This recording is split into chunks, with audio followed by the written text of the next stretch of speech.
Hi, everyone. Welcome to Tuesday. I miss you guys so much. I'm so sorry that I can't be there to walk you through this, and hopefully the videos are doing well for you. I did want to remind you, and I sent out a parent square about this, that Mr. Whitlow has graciously opened up his class, opened up his Google Meets to help you out as well. If you have any immediate questions, so you can feel free to go to his class. He does have prep sixth period, so he won't be available sixth period. But I know those in sixth period have Mr. Bova to help them out. So I'm not too worried about that. But again, Mr. Whitlow has graciously volunteered to also give some additional help if you need it. So you can always log in to his class, and that's just Whitlow, and then whatever your class period number is. So first period would be Whitlow 1, second period, well, I don't have a second period class, but third period then would be Whitlow 3, fourth period Whitlow 4, fifth period Whitlow 5. Remember, he doesn't have a class, sixth period, but then seventh period is Whitlow 7. But I also know that first period you have Mrs. Ford there to help you, and then sixth period you have Mr. Bova there, and seventh period you have Mrs. Bronson as well. So I just wanted to give that other option to you. And again, I sent that all in a parent square. So that was one other thing I wanted to remind you of before we get going with our lesson here today. So it is Tuesday, December 8th, and our trivia for today is, how many bones does a shark have? I'll let you think about that for a second. And the answer is 0. It doesn't have any bones. It's all that, I don't know, the bendable frame. I'm not a scientist, you know that. You'll have to ask Mr. Brown what they're made of, cartilage or something like that, I think is what sharks are made of. So anyway, that's 0. All right, so let's go ahead and get to today's lesson. Oh gosh, I don't need to be that big there. Um, Let me see if I can move myself around so we can see. Excellent. So agenda is argument writing, introduction. We are not doing the conclusion, so I'm going to make sure I get that off of there before you can click on the lesson to go through it at a slower pace for you. So I will get that corrected here. I guess I did not do my proofreading too well. Also, while I'm going over our learning target and our success criteria, go ahead and if you're watching this and going through the slides at the same time, I'm not sure how you're working this, but you can click where it says click here for the introduction and conclusion assignment, and just get that pulled up as we are going through this. Or you can even pause the video here and go into the assignment or go into the slides and click that however you want to do that.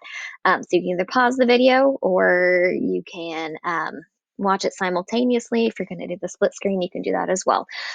So I'm going to go ahead with the learning target. So today we're going to write a clear introduction that grabs the reader's attention with a hook, puts the topic into context with the background, and ends with the thesis statement.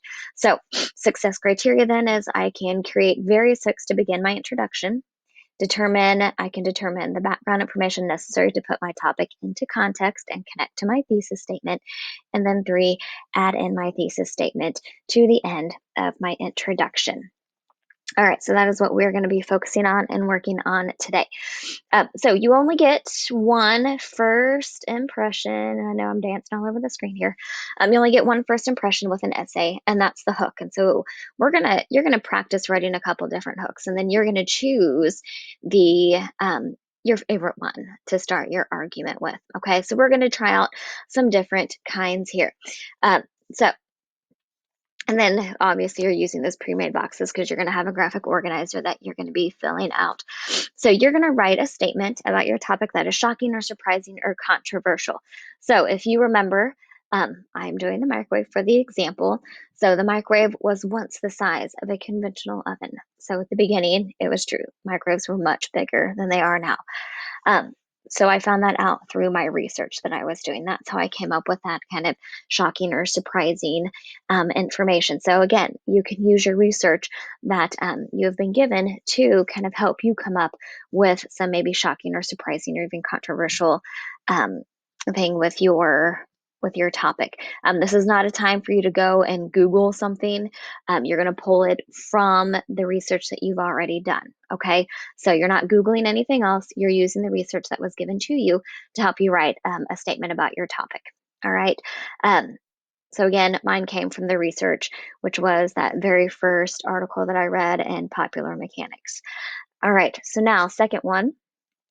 If you're having trouble with a statement, you can pose a question to your audience, and then you're going to turn that question into a statement. And that's what you'll start with. You're not going to start with a question. Okay. We're practicing all of these various ones, so question is not going to be an option for you. However, if when you are writing that introduction, you're kind of stuck on that question and you're like, I really want to start with one, write it down here. Okay, remember this graphic organizer is kind of just to help us gather our ideas, gather our thoughts. So it's okay here if you write that question. So for me, I said, did you know it only takes 3 minutes to pop popcorn in the microwave? That was a question that just kind of kept, coming back to me over and over again. But now I'm going to take that, I'm going to turn it into a statement. And to turn it into that statement, I'm going to take out the did you know part because that's what is making it a question. So I'm just going to start with it only takes 3 minutes to pop popcorn in the microwave. And then I added just a little flair at the end where I say, now that's a speedy snack. Okay. So again, to take that question and turn it into a statement, you're going to take out those question words. Okay. Like, did you know is a question word or question words or a question phrase. Okay. So take those out. And then you can turn it into that sentence. All right. So I said, did you know it only takes 3 minutes to pop popcorn in the microwave? I took out those question words, that question phrase, and it turned it into it only takes 3 minutes to pop popcorn in the microwave. And then again, I added that flair. Now that's a speedy snack. All right. So again, you can do that exact same thing. All right. So we've got a couple more options for you. Remember, we are practicing writing these different ones to help you choose the best one for your hook. Okay. That's why you're doing this. Getting some ideas down so you can choose that best one. You have some options here. All right. Again, I'm going to move my face up out of the way. Um, Now, you can paint the picture, so you can use some vivid imagery. Think about writing that you've done for fiction for Mrs. Bennet. So think about that imagery, those five senses. So again, paint a picture for your audience about what your claim looks like. Be specific and use many details. So think about those five senses, okay? So for me, I was like kind of going on that popcorn theme and healthy snack theme. And I put, oh, the comforting hum that wraps you in a hug every time the start button is pushed. The anticipation flows through your body with a surge of excitement. As the bag expands, the luscious buttery aroma fills the air, only 3 minutes away from popcorn. All right. So again, I'm using the comforting hum. It wraps you in a hug. So you've got some of that tactile, the feeling.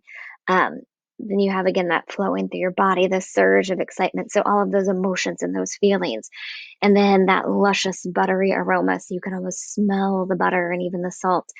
All right. So again, that's painting that picture using those five senses. All right.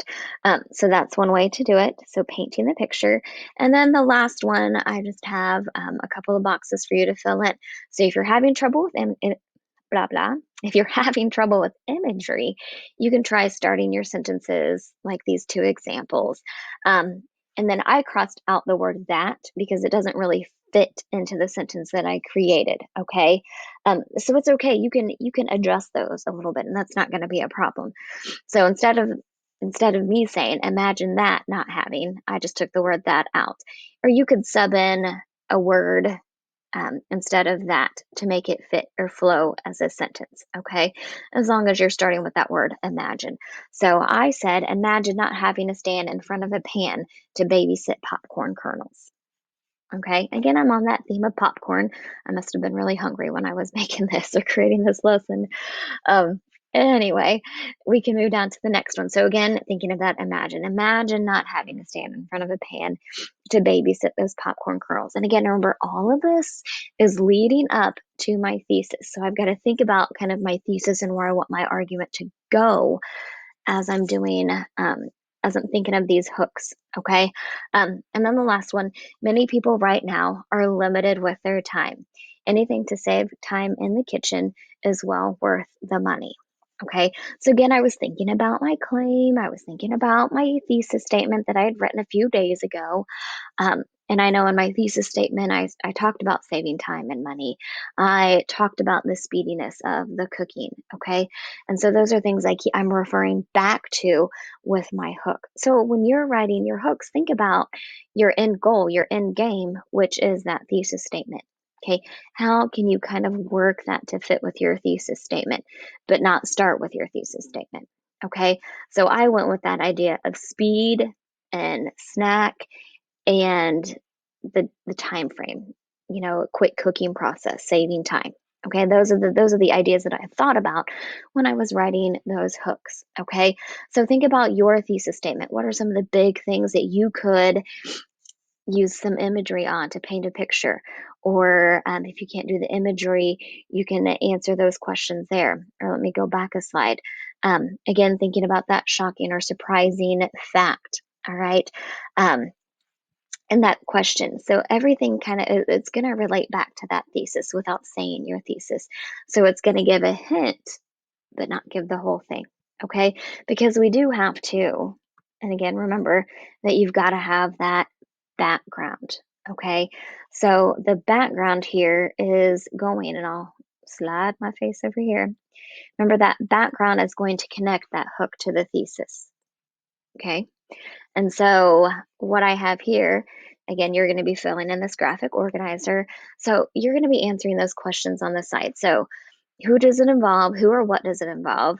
Where is it happening? When did it start? How long has it been going on? And this again is you're thinking about your topic. You're thinking about that issue here. Okay. Um, when did it start? How long has it been going on? What is it about? Why does it matter? These are all of the things that you need to think about when you are um, creating that background. What is that essential information that the person's going to need to know to help them understand your argument? Okay. And again, it's that bridge between or your hook and your thesis. It's that middle chunk part. So my example here. So, who does it involve? Americans. Where is it happening? America and their kitchens and their households. The biggest impact, they're constantly trying to beat the clock. So, again, that time saving. Um, and then again, I talk about that time saving. So, what I came up with was Americans are constantly trying to beat the clock. They are overscheduled and overwhelmed with the chores of everyday life. Time in the kitchen preparing healthy meals and snacks is one area in which many Americans struggle. One way that Americans can save time is by utilizing the microwave. All right. And so that's going to um, lead us right into our thesis statement, which is what we've got next here. And your thesis statement, which is that final step in your introduction, is super simple because you have it done already. All right. All you have to do is go back and copy and paste it in there. All right. So that should be super simple for you. So let's look at what it looks like all together. All right. So now to write your introduction, you're just putting your hook, your background, and your thesis together. So when I do that, I chose to do the imagery because remember you had those multiple hooks that you could choose from. The one I liked best was the imagery. And so I have Oh, the comforting hum that wraps you in a hug every time the start button is pushed. The anticipation flows through your body with a surge of excitement as the bag expands and the luscious buttery aroma fills the air, only 3 minutes away from popcorn. Americans are constantly trying to beat the clock. They are overscheduled and overwhelmed with the chores of everyday life. The time in the kitchen preparing healthy meals or snacks is one area in which many Americans struggle. One way that Americans save time is by utilizing the microwave.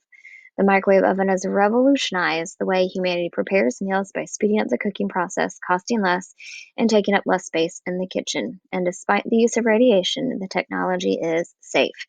All right, so I've got my hook, I've got the background, and I've got my thesis statement. So all I had to do was smash it all together, and there's my introduction. Okay, so if you take that time to try out those different hooks, then you'll have some options to choose from. Again, think about that background. What do we need to know to help understand your thesis statement and your topic? And then the thesis statement that you already have written, you're just copying and pasting it in there. Now you can add some transitions here and there. So like right here, before I have the microwave and I start my thesis, I might say, therefore, the microwave oven has revolutionized the way humanity prepares meals. So if you want to add in a transition here and there to again help it flow, that's what transitions are for. Go ahead and do that. All right, there's no harm in that. Okay, so this is your assignment for today. So your turn here. Um, so you are going to click here for the assignment in Canvas. Well, maybe not there. I promise it will work. There we go. All right, so you're going to click for that assignment. It's going to open up into that Google integration doc. So just go ahead and click on that.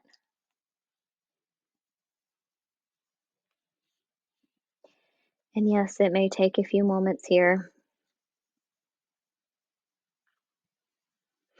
Okay, so again, remember, this is a, there we go. It is a Google Slides presentation that you're going to be filling in. So you can totally click on the link there and it will open into your student copy. All right, which I already have open right here, and I probably am going to have to adjust. There we go. Let's take it to 100%. So remember, you're filling it in, and we're only focusing on the introduction. In this, we also have the conclusion as well, but we're not focusing on the conclusion today. We'll work on the conclusion tomorrow. Okay, so only focus on the introduction. So you'll be filling in slides 1, slide 2, and then you're going to come down to slide 4 and only fill in this top box where it says introduction. Remember, we're going to save the conclusion for tomorrow. Okay, so that's what this slide here is telling you. You've got slide 1, slide 2, and then you go down to slide 4. We're not worrying about conclusion. You're only going to work on the introduction. Okay, so again, that is your assignment. Also within these slides, I'm just going to do this really quickly, and I'm not going to play these videos for you, but I do have a couple of other videos in here that can help you. So for some additional insights on crafting your introduction, you can have what not to do in an introduction. You can watch that video. Or then I have another video for you. Okay, there we go. Now let's go to the next one. Or grabbing it, writing grabby intro sentences. So those are two other videos that you can watch as well to help you out to get some more ideas on writing. So let me go back. Again, this is your assignment, okay? Now, real quick, yesterday you took Evaluate, and I did see some growth, and that was awesome, but we are only at, I think, like 57%. So if you did not get Evaluate finished yesterday, make sure you get that done, okay? We're not going to spend any more class time working on it, but we do need to have more than 57% of the students getting that finished. So make sure you are working on that as well. Okay. As always, you can email me with questions. I will get to them as soon as I possibly can. All right. And again, I do miss you guys. I wish I was there live with you every day. But I just can't right now. So, email questions, I will get to those as soon as I can. All right. And don't forget that Mr. Whitlow has graciously volunteered to help you guys out as well. So again, it's Whitlow and then whatever class period. All right. Have a great Tuesday, and I will see you guys tomorrow. All right. Bye.